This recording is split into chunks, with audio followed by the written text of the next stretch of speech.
जय हिंद दोस्तों, मैं सचिन कुमार आप सभी का न्यू टीम अकेडमी में हार्दिक स्वागत एवं अभिनंदन करता हूं। उम्मीद है कि आप सभी अच्छे होंगे, अच्छे से पढ़ाई कर रहे होंगे। और हाँ, हमारे 5वें लेक्चर में आवाज़ स्लो था क्योंकि उस टाइम हमारा जो श्वास है वो गड़बड़ था। उसके लिए हम क्षमा चाहते हैं, लेकिन अब श्वास में सुधार हुआ है, अब ऐसा नहीं होगा। तो हम लोग मध्यकालीन अंतर्गत इतिहास के अंतर्गत हमने राजपूत वंश को ख़त्म किया था और बताए थे अगले लेक्चर में जब मिलेंगे तो पढ़ाएंगे दिल्ली सल्तनत या सल्तनत काल। तो दिल्ली सल्तनत काल देखते हैं।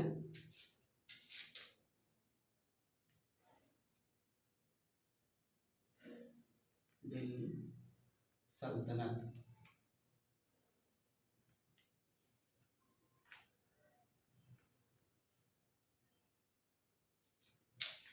हम लोग अब देखते हैं दिल्ली सल्तनत के अंतर्गत क्या क्या है, कैसे कितने कितने वंश थे, किसने कैसे कैसे शासक किया, कौन कौन, उसके बारे में एकदम विस्तृत जानकारी बताएंगे, एकदम सरल भाषा में बताएंगे। तो आइए देखते हैं दिल्ली सल्तनत। इसका जो समय था, दिल्ली सल्तनत का समय था 1206 से 1526। दिल्ली सल्तनत का समय जो था 1206 से 1526 तक था।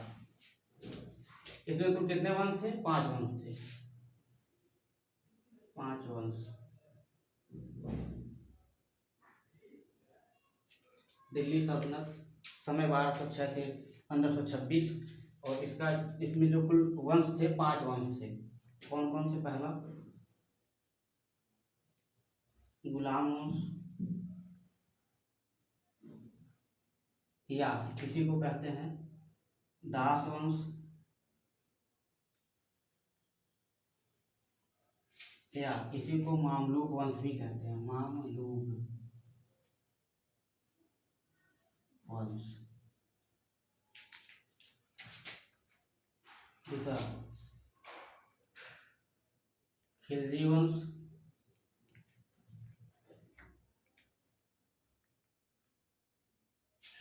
दूसरा खिलजी वंश। तीसरा तुगलक वंश,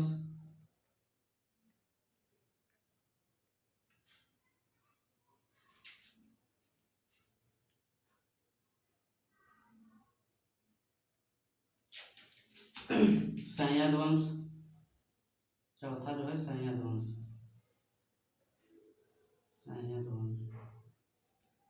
और जो 5वां है लास्ट, लोधी वंश।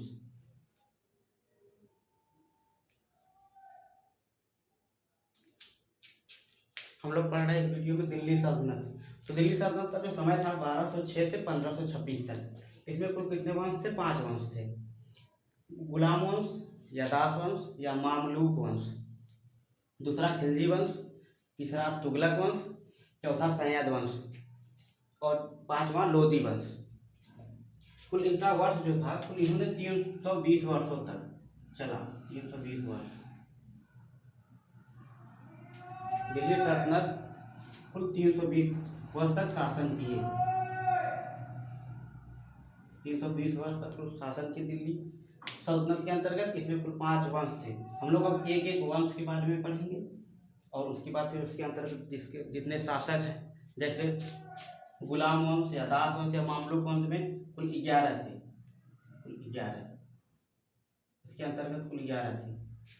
गुलाम वंश या दास वंश में कुल 11 शासक रहे। जबकि खिलजी वंश में 5 और तुगलक वंश में 9 और इसमें सैयद वंश में 4 और लोधी वंश में 3। गुलाम वंश या दास वंश या मामलूक वंश में कुल 11 थे। खिलजी वंश में कुल 5 थे। तुगलक वंश में कुल 9 थे। सैयद वंश में कुल 4 थे। लोधी वंश में कुल 3 थे। तो इनकी कुल संख्या जोड़ के हो जाती है 32। यहाँ लिख देते हैं 32 कुल शासक। कुल शासक कितने थे? 32। दिल्ली सल्तनत में कुल शासक 32 थे। जैसा कि हमने बताया, गुलाम वंश या दास वंश या मामलूक वंश में 11, खिलजी वंश में 5, तुगलक वंश में 9, सयाद वंश में 4 और लोधी वंश में 3। इन सबको जोड़ के कुल 32 हो जाते हैं। तो ये दिल्ली सल्तनत कुल कितने थे? 32। कुल शासक कितने थे? 32। तो हमने तो अभी दिल्ली सल्तनत के बारे में बताया, 5 वंशों के बारे में बताया। इनका समय रहा 1206 से 1526 तक। दिल्ली सल्तनत का काल कुल 320 वर्षों तक शासन किए। इसमें कुल 5 वंश थे। गुलाम वंश या दास वंश या मामलूक वंश एक ही बात है। खिलजी वंश, तुगलक वंश, सयाद वंश और लोधी वंश, कुल 5 वंश है। अब एक एक वंश को पढ़ेंगे, उसके बाद फिर आगे बढ़ेंगे हम लोग फिर बहमनी साम्राज्य की तरफ, उसके बाद फिर मुगल वंश के बारे में लास्ट में पढ़ेंगे। तो अब जैसे ही दिल्ली सल्तनत खत्म होगा, हम 50 प्रश्नों के प्रैक्टिस सेट लेकर आएंगे, तो हम पहले ही बता चुके हैं। तो आइए देखते हैं हम गुलाम वंश या दास वंश या मामलूक वंश के बारे में, फिर आगे बढ़ते हैं।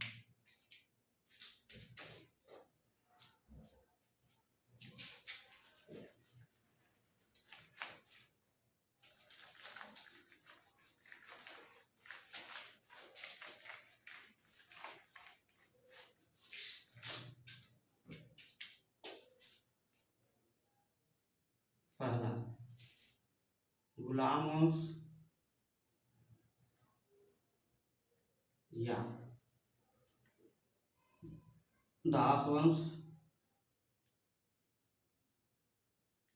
या मामलूक वंश।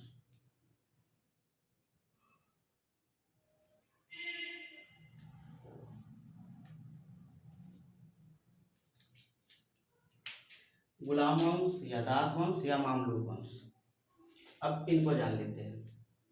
गुलाम वंश, दास वंश या मामलूक वंश, इसे मामलूक वंश क्यों कहा गया, या फिर गुलाम वंश या दास वंश क्यों कहा गया और मामलूक वंश क्यों कहा गया? गुलाम वंश या दास वंश, इसकी जो स्थापना की थी, जो इसके संस्थापक रहे हैं, इसकी स्थापना कुतुबुद्दीन ऐबक,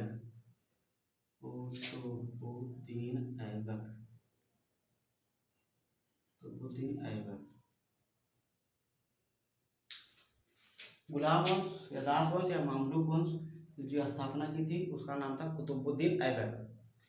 उसका क्या नाम था? कुतुबुद्दीन ऐबक। अब इसे गुलाम वंश या दास वंश क्यों कहा गया, इसके बारे में जान लेते हैं। गुलाम वंश या दास वंश इसलिए कहा गया कि जो ये कुतुबुद्दीन ऐबक है, कुतुबुद्दीन ऐबक जो था, वो बचपन में अपने परिवार से बिछड़ गया था। कुतुबुद्दीन ऐबक बचपन में अपने परिवार से बिछड़ गया था। तो जब ये बिछड़ गया था तो इसे एक व्यापारी मिला था। जब ये अपने परिवार से बिछड़ गया कुतुबुद्दीन ऐबक, तो ये एक व्यापारी से मिला। उस व्यापारी ने इसे निशापुर बाजार में, निशापुर जो इसके यहाँ ये तुर्क में, ये सब तुर्की शासक हैं। गुलाम वंश के जितने भी शासक हैं ये तुर्की शासक हैं, तुर्की शासक।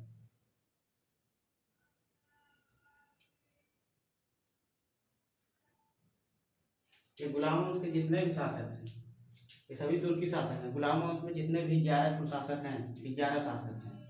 गुलाम वंश में कुल 11 शासक हैं, ये तुर्की शासक है, ये तुर्क से आए थे। तो ये जो कुतुबुद्दीन ऐबक है, ये भी तुर्की शासक है। तो ये बचपन में अपने परिवार से बिछड़ गया था।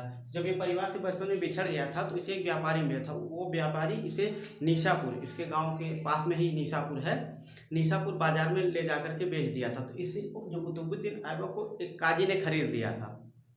एक काजी खरीद लिया, ले गया, उसकी परवरिश की अच्छे से। तो उसके बाद जब काजी की मृत्यु हो जाती है, तो उसके पुत्रों ने इसे फिर बेच दिया। कहाँ ले जाकर? गजनी में। कुतुबुद्दीन ऐबक को जब काजी की मृत्यु हो जाती है, तो उसके पुत्रों ने इसे ले जाकर के गजनी में बेच दिया। तो गजनी में इसे खरीदा कौन? मोहम्मद गौरी। कुतुबुद्दीन ऐबक को किसने खरीदा? मोहम्मद गौरी।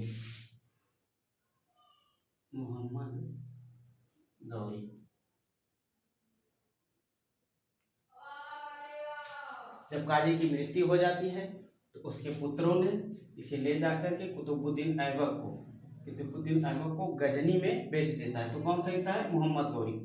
अब जब कोई व्यक्ति बिक जाए, जैसे मोहम्मद गौरी ने जब कुतुबुद्दीन ऐबक को खरीद लिया, तो ऐबक अब बिक गया, अब इसका गुलाम हो गया। किसका? मोहम्मद गौरी का। कौन? कुतुबुद्दीन ऐबक। कुतुबुद्दीन ऐबक मोहम्मद गौरी का गुलाम हो गया।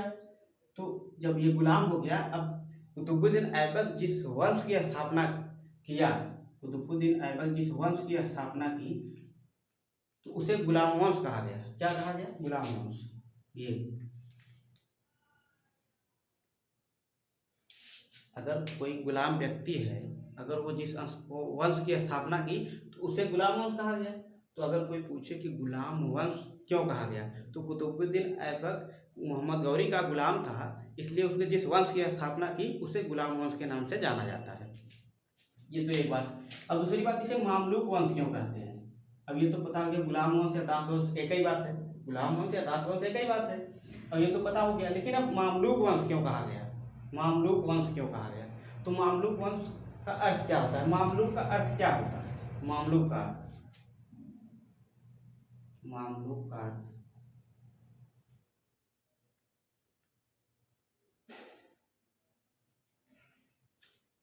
मामलूक का अर्थ क्या होता है? तो आइए जानते हैं मामलूक क्या अर्थ होता है। मामलूक का अर्थ होता है स्वतंत्र माता पिता से उत्पन्न पुत्र।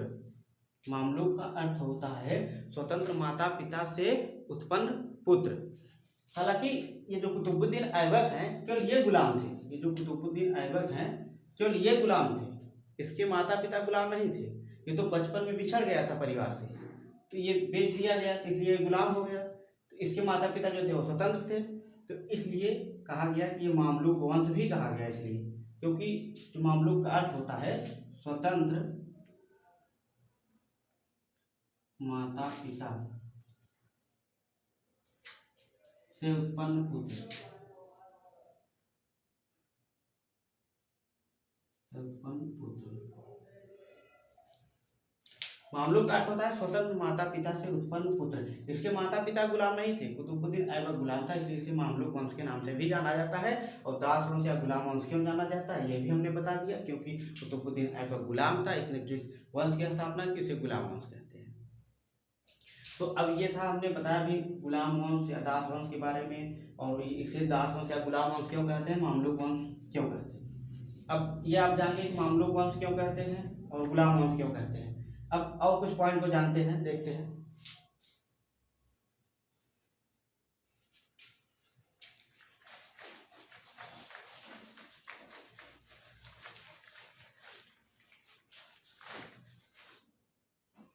गुलाम वंश है ना, गुलाम वंश है, गुलाम वंश पहला गुलाम वंश। अब इसके और पॉइंट के बारे में जानते हैं, गुलाम वंश के अंतर्गत ही जानेंगे। और ये दिल्ली सल्तनत के अंतर्गत गुलाम वंश है, गुलाम वंश के अंतर्गत अब पढ़ते हैं हम लोग। तो अब और देखिए, अब ये जो मामलूक वंश, इसे मामलूक वंश भी कहते हैं, मामलूक वंश भी कहते हैं। तो अब ये मामलूक शब्द किसने लिया? ये जो है मामलूक शब्द किसने दिया, किसने कहा मामलूक? ये अगर क्वेश्चन में पूछ दिया जाए कि मामलूक शब्द किसने दिया या किसने कहा मामलूक, गुलाम वंश को या दास वंश को, तो आइए देखते हैं। इसको हबीबुल्लाह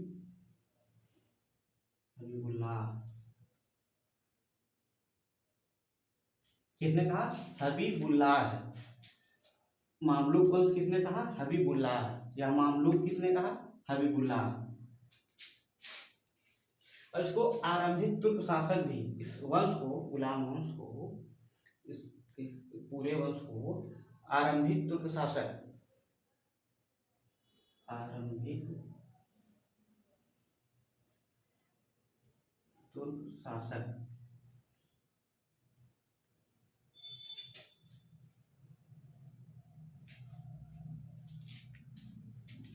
इस वंश के शासक को, गुलाम वंश के शासक को आरंभिक तुर्क शासक भी कहा जाता है। जबकि मामलूक शब्द किसने दिया? हबीबुल्लाह ने, हबीबुल्लाह ने दिया। अब आइए उसके बारे में और देखते हैं। अजीज अहमद ने क्या कहा? कहा ये आरंभिक तुर्क शासक है, गुलाम वंश के शासक को जिसने कहा आरंभिक तुर्क शासक है, किसने कहा? अजीज अहमद ने, अजीज अहमद ने।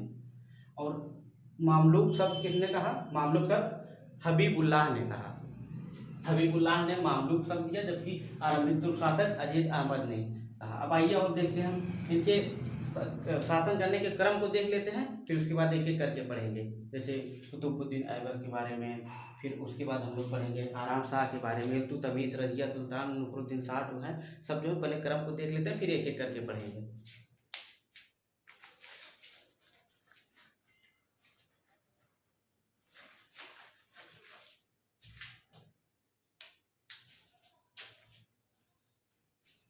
पहले इसमें गुलाम मोहम्मद में कुछ और एक दो पॉइंट देख लेते हैं। जैसे कुतुबुद्दीन ऐबक, कुतुबुद्दीन ऐबक, कुतुबुद्दीन ऐबक इसने कुतुबी वंश की स्थापना की थी। किसने? कुतुबी वंश, कुतुबी वंश। अभी हम केवल गुलाम वंश के बारे में बता रहे हैं, अभी एक एक करके आगे पढ़ाएंगे। कुतुबुद्दीन ऐबक के बारे में, इल्तुतमिश, रजिया सुल्तान और नुसरुद्दीन शाह जो भी हैं, आराम शाह, सब, गयासुद्दीन, सब के बारे में एक एक करके बताएंगे। पहले इनके गुलाम वंश के बारे में जितना पॉइंट है पहले बता दें, फिर उसके बाद शुरू करेंगे। तो कुतुबुद्दीन ऐबक ने कुतुबी वंश की, जबकि बलबन ने बलबनी वंश, बलबनी वंश।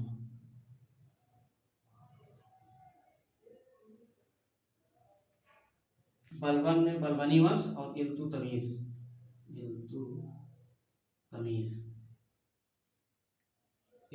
ने शमसी वंश,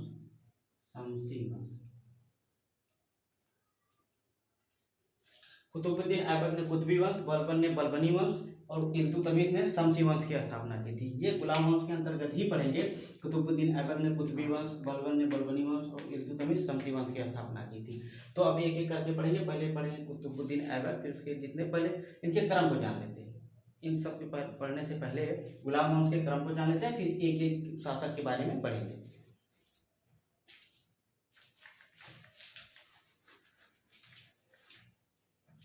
गुलाम शासन करने का क्रम, शासन करने का क्रम। गुलाम वंश के शासन करने का क्रम को जान लेते हैं। पहला कौन था? कुतुबुद्दीन ऐबक। पहला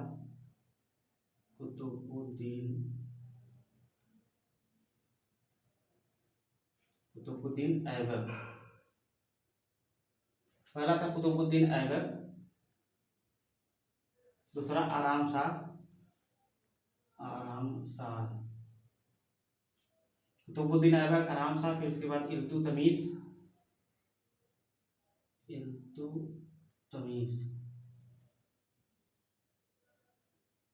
उसके बाद फिर चौथा है रुकनुद्दीन शाह,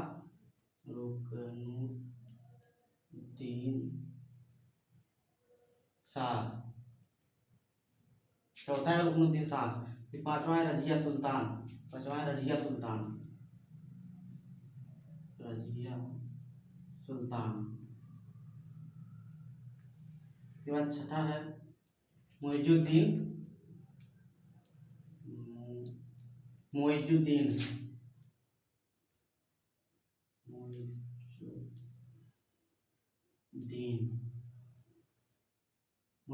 शाह।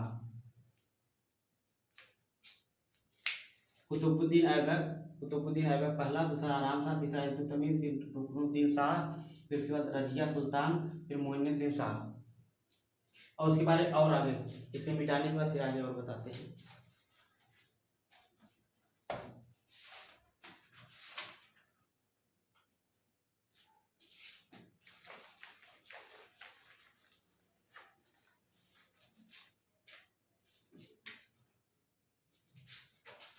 आगे देखते हैं। आगे है अलाउद्दीन मसूद शाह 7वें नंबर पर, 8वें पर नासरुद्दीन शाह, और उसके बाद 9वें नंबर गयासुद्दीन बलबन, फिर 10वां है मुइजुद्दीन कैकूबाद, और फिर 11वां है क्यूमर।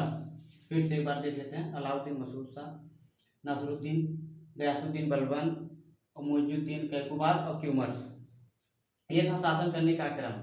अभी एक एक शासक के बारे में पढ़ेंगे। आप लोग पहले शुरुआत करें कुतुबुद्दीन ऐबक। अब कुतुबुद्दीन ऐबक के बारे में पूरा पढ़ेंगे, उसके बाद फिर आगे पढ़ेंगे आराम शाह, फिर इल्तुतमिश, फिर रजिया सुल्तान, जो भी है क्रम उनको फिर देखेंगे। और इनका जो समय था, गुलाम वंश का जो समय था, ये गुलाम वंश का समय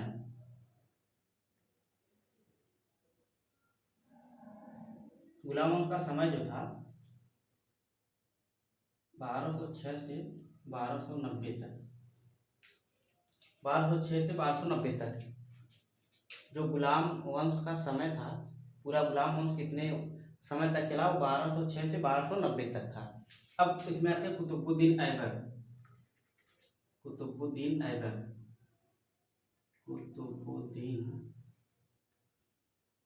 कुतुबुद्दीन ऐबक। तो हम लोग इनके बारे में पढ़ेंगे। कुतुबुद्दीन ऐबक के बारे में पढ़ेंगे। समय 1206 से 1290, ये पूरा गुलाम वंश था, ये समय था, ये गुलाम वंश का पूरा समय था 1206 से 1290 तक। अब हम लोग पढ़ेंगे इसके अंतर्गत कुतुबुद्दीन ऐबक, ये जो जिन्होंने इसकी स्थापना की थी गुलाम वंश की, कुतुबुद्दीन ऐबक जिसने गुलाम वंश की स्थापना की थी। अब इनका शासन क्या रहा है? इनका समय था 1206 से 1210 तक, केवल 4 साल थे। 1206 से 1210 तक कुतुबुद्दीन ऐबक ने 1206 से 1210 तक केवल इनका 4 साल का समय है। इन्होंने 4 साल शासन कर पाए थे कुतुबुद्दीन ऐबक। अब आइए देखते हैं कुतुबुद्दीन ऐबक के बारे में।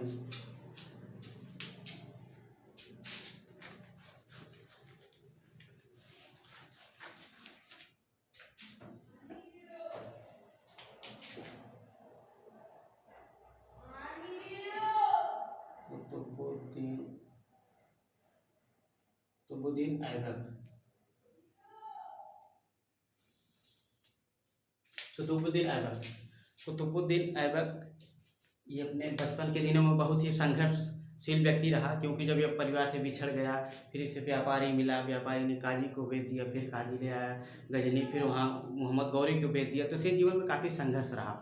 तो अब इस देखते हैं इसके बारे में, एक एक पॉइंट करके पढ़ेंगे, फिर उसके बाद आगे बढ़ेंगे। तो ये जो था ये तुर्क जनजाति था, ये तुर्क का था और वहाँ का जनजाति था, तुर्क, इसलिए इसे तुर्क जनजाति कहते हैं, तुर्क जनजाति। कुतुबुद्दीन ऐबक तुर्क जनजाति था। इसका जन्म, कुतुबुद्दीन ऐबक का जन्म तुर्किस्तान में हुआ था, तुर्किस्तान में।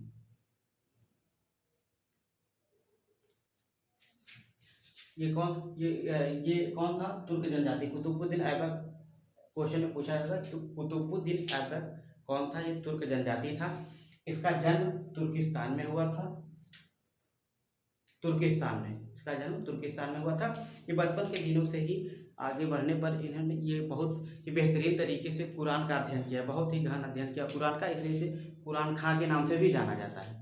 अगर पूछा जाए कि कुरान खां के नाम से किसको जाना जाता है, तो कुतुबुद्दीन ऐबक को। और क्यों जाना जाता है? क्योंकि इसने कुरान की बहुत अच्छी नॉलेज थी, इसको बहुत अच्छा ज्ञान था कुरान का। तो और क्या इसे कहते हैं? कुरान खां के नाम से भी जानते हैं, कुरान, हाँ, कुरान खां के नाम से जानते हैं। कुतुबुद्दीन ऐबक किसका गुलाम था? मोहम्मद गौरी का, मोहम्मद गौरी। कुतुबुद्दीन ऐबक किसका गुलाम था? कुतुबुद्दीन ऐबक किसका गुलाम था? मोहम्मद गौरी का। इसे कुरान खां के नाम से क्यों जानते हैं? क्योंकि ये कुरान का बहुत ही अच्छा जानकारी रखता था और इसने बचपन से ही कुरान पढ़ना सीख गया था। और ये कौन था? तुर्क जनजाति था। इसका जन्म कहाँ हुआ था? तुर्किस्तान में हुआ था।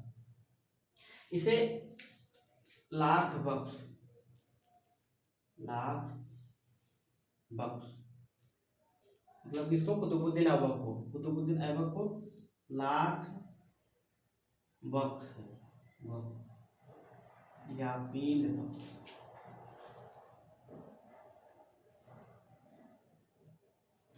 इसे लाख बख्श या पील बख्श, जो है लाख बख्श या पील बख्श, कुतुबुद्दीन ऐबक को लाख बख्श या पील बख्श के नाम से भी जाना जाता है। तो इसे लाख बख्श क्यों? क्योंकि ये लाखों में दान करता था। लाख बख्श का अर्थ होता है लाखों में दान करने वाला, जबकि पील बख्श का अर्थ होता है हाथियों को दान करने वाला। तो ये हाथियों का दान करता था और लाख बख्श लाखों का दान करता था, इसलिए इसे दो नाम से, पील बख्श या लाख बख्श। इसे कुरान खान नाम से क्यों जानते हैं? क्योंकि ये बचपन से ही कुरान पढ़ना सीख गया था और उसे अच्छी नॉलेज थी कुरान की, इसलिए इसे कुरान खां के नाम से भी जाना जाता है। और ये मोहम्मद गौरी का गुलाम था। कौन? कुतुबुद्दीन ऐबक। ये कौन था? एक तुर्क जनजाति था। इसका जन्म कहाँ हुआ? तुर्किस्तान में। यह तुर्क का रहने वाला था। और अब आगे देखते हैं।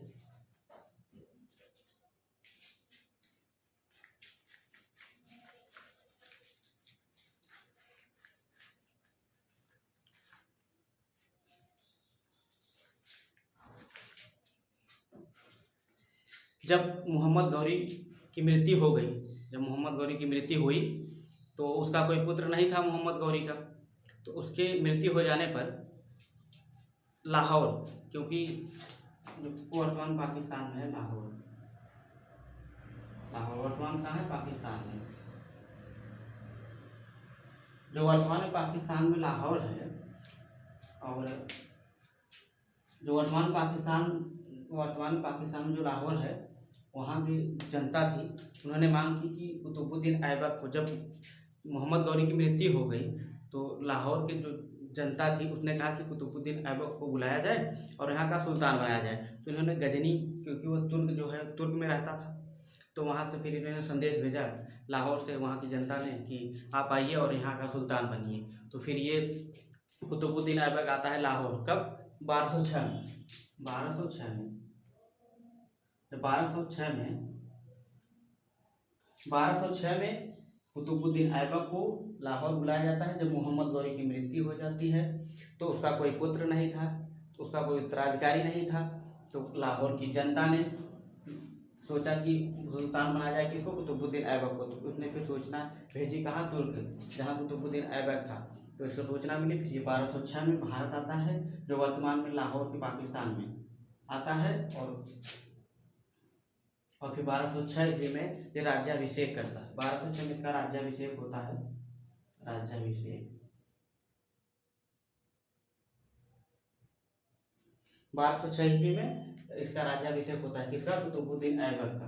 कुतुबुद्दीन ऐबक का 1206 में राज्याभिषेक होता है। उसके बाद राज्याभिषेक के बाद 1206 में राज्याभिषेक के बाद यह उपाधि धारण करता है, उपाधि धारण करता है।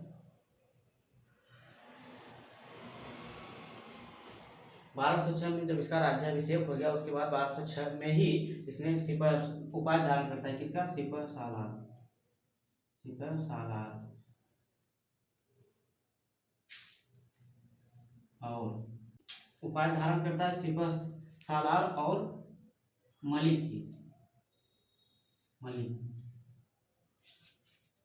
उपाधि धारण करता है सिपह सालार और मलिक की उपाधि धारण करता है। कब? 1206 में, जब इसका राज्याभिषेक हो जाता है उसके बाद। अब देखिए, क्योंकि ये कुतुबुद्दीन ऐबक जो था वह मोहम्मद गौरी का विश्वसनीय गुलाम था। किसका? मोहम्मद गौरी का विश्वसनीय गुलाम। विश्वसनीय गुलाम मतलब ये होता है कि इसके ऊपर बहुत विश्वास करता था, और वास्तव में ये बहुत ही संघर्षशील व्यक्ति था बचपन से ही। तो इसके पास अच्छा नॉलेज, अच्छा ज्ञान था। और जैसे जब युद्ध करते थे मोहम्मद गौरी, जैसे 1192 में जब तराइन कदरती युद्ध हुआ, तब भी जब खोखर जाति के खिलाफ विद्रोह हुआ था, तो दबाने के लिए जब मोहम्मद गौरी ने आक्रमण किया था, तब भी तो ये साथ देता था। हमेशा जब युद्ध होता था तो ये मोहम्मद गौरी के साथ ही रहता था, कुतुबुद्दीन ऐबक, इसलिए वो उसका विश्वसनीय गुलाम था। तो जब ये कुतुबुद्दीन ऐबक, जब मोहम्मद गौरी की मृत्यु नहीं हुई थी, तो इसे एक पद दिया था,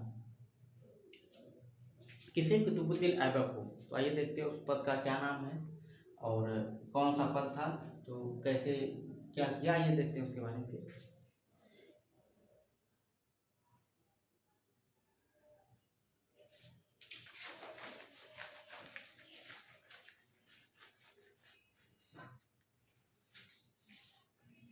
तो इसको किसका पद दिया? अमीर ए आखुर, अमीर ए आखुर का पद, अमीर ए आखुर का पद दिया। किसने दिया? मोहम्मद गौरी को।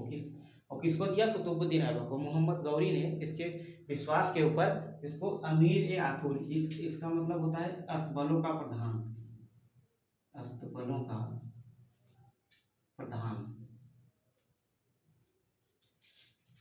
कुतुबुद्दीन ऐबक ने अमीर आखुर का पद दिया, किसको? कुतुबुद्दीन ऐबक को। और मोहम्मद गौरी ने कुतुबुद्दीन ऐबक को अमीर आखुर का पद दिया, जिसका अर्थ होता है अस्तबलों का प्रधान, क्योंकि ये इसका बहुत ही विश्वसनीय गुलाम था मोहम्मद गौरी का, और इसके ऊपर बहुत विश्वास करता था। तो फिर जब 1206 ईस्वी में जब ये गद्दी पर बैठा, जब वहाँ का शासक बना लाहौर का, तो फिर उसके बाद इसने क्या करवाया, कुछ जैसे कुतुब मीनार का निर्माण करवाया। कुतुब मीनार जो है, कुतुब मीनार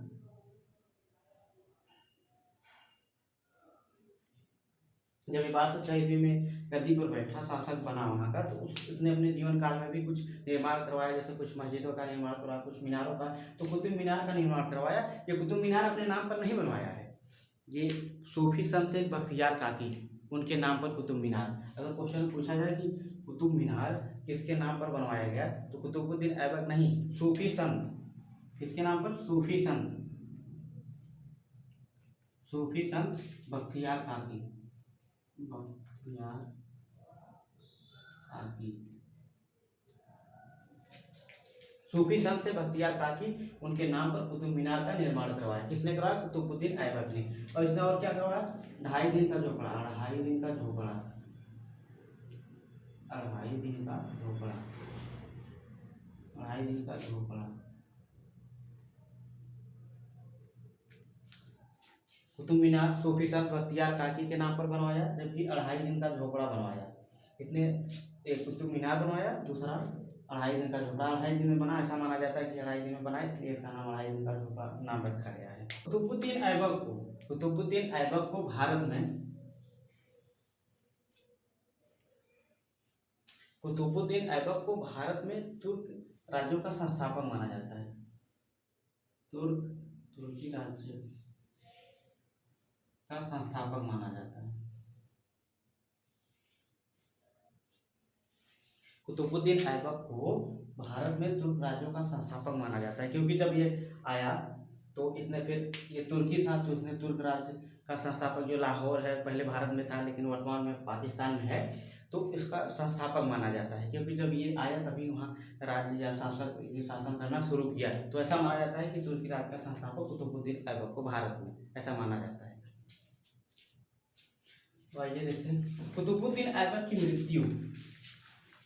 कुतुबुद्दीन ऐबक की मृत्यु 1210 ईस्वी में, केवल 4 साल तक शासन कर पाया था, तो 1210 ईस्वी में इसकी मृत्यु हो जाती है। तो जब इसकी 1210 ईस्वी में मृत्यु हो जाती है, और वो मृत्यु कैसे होती है? ये चौगान खेलते समय, घोड़े पर चढ़कर चौगान खेलते समय, घोड़े पर चढ़ के चौगान खेला जाता है, जो वर्तमान में पोलो गेम के नाम से जाना जाता है। क्या कहता है? चौगान खेलते समय, चौगान खेलते समय वर्तमान में पोलो गेम के नाम से जाना जाता है। जब ये चौगान खेल रहा था, चौगान घोड़े पर चढ़ के खेला जाता है, पहले का गेम था। जैसे अब आधुनिक में पोलो गेम जो है, जो आधुनिक में पोलो गेम है, वो पहले चौगान गेम था। चौगान गेम। तो चौगान गेम खेलते समय ये घोड़े से गिर कर इसकी मृत्यु हो जाती है, जिसे आधुनिक में पोलो गेम के नाम से जानते हैं। जब 1210 ईस्वी में इसकी मृत्यु हो गई, 1210 ईस्वी में चौगान खेलते समय घोड़े से गिरकर इसकी मृत्यु हो जाती है, और चौगान को आधुनिक में पोलो गेम के नाम से जानते हैं। जब 1210 ईस्वी में इसकी मृत्यु हो जाती है, तो इसने किसी को उत्तराधिकारी नियुक्त नहीं किया था। तो इसका एक विवाहित पुत्र था आराम शाह। इसका पुत्र कौन था? आराम शाह, पुत्र आराम शाह।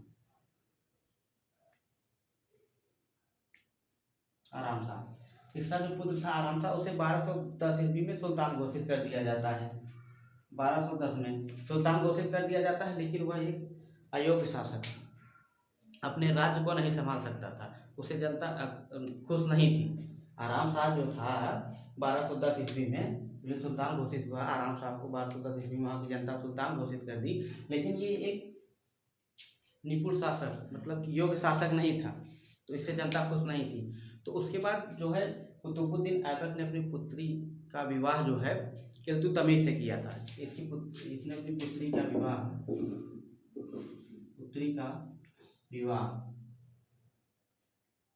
इल्तुतमिश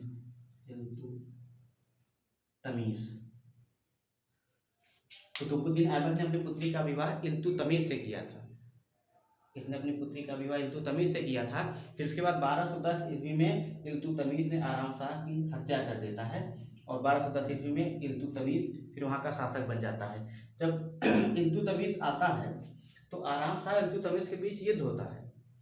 इन दोनों के बीच में युद्ध होता है। इन दोनों के बीच में, इल्तुतमिश और आराम शाह के बीच में जब युद्ध होता है, तो आराम शाह हार जाता है, तो इसे बंदी बना लिया जाता है और उसकी हत्या कर दी जाती है। उसके बाद फिर इल्तुतमिश 1210 ईस्वी में वहाँ का शासक बन जाता है। कौन? इल्तुतमिश। अब आगे पढ़ेंगे हम लोग इल्तुतमिश के बारे में। अब इनके बारे में जो होगा पढ़ेंगे। आराम सा इतना है कि 1210 ईस्वी में शासक था, और किसका पुत्र था? कुतुबुद्दीन ऐबक का। ये अयोग्य शासक था, इसलिए ये समझिए कि 1210 में ही बना और 1210 में ही हट गया। ये अयोग्य शासक था। इल्तुतमिश और आराम शाह के बीच युद्ध हुआ। कहाँ युद्ध हुआ था? दिल्ली में जड़ नामक स्थान पर। दिल्ली में ये युद्ध कहाँ हुआ था? दिल्ली में। दिल्ली में जड़ नामक स्थान पर।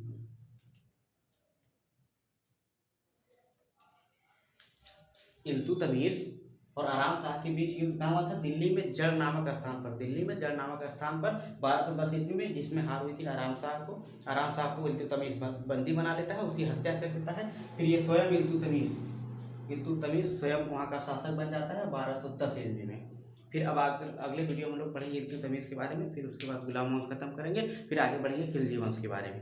तो हमने आज इतना ही पढ़ा कि हमने बताया पूरा दिल्ली सल्तनत के बारे में, उसके वंश के बारे में, किसमें कितने शासक हैं, इनका शासन करने का क्रम क्या है, फिर कुतुबुद्दीन ऐबक के बारे में पढ़ा हमने। ये पूरी विस्तृत जानकारी आपको बताया। अब आगे जब हम लोग पढ़ेंगे, अगला जब हमारा लेक्चर आएगा तो वहाँ इल्तुतमिश से शुरुआत होगी। तो देखते हैं फिर अगले वीडियो में इल्तुतमिश। तो आप लोग मेहनत करके पढ़ाई करते रहिए, नोट्स बनाते रहिए, और फिर हम अगले वीडियो में आपसे मिलेंगे, इल्तुतमिश के बारे में पढ़ाएंगे। तब तक के लिए जय हिंद।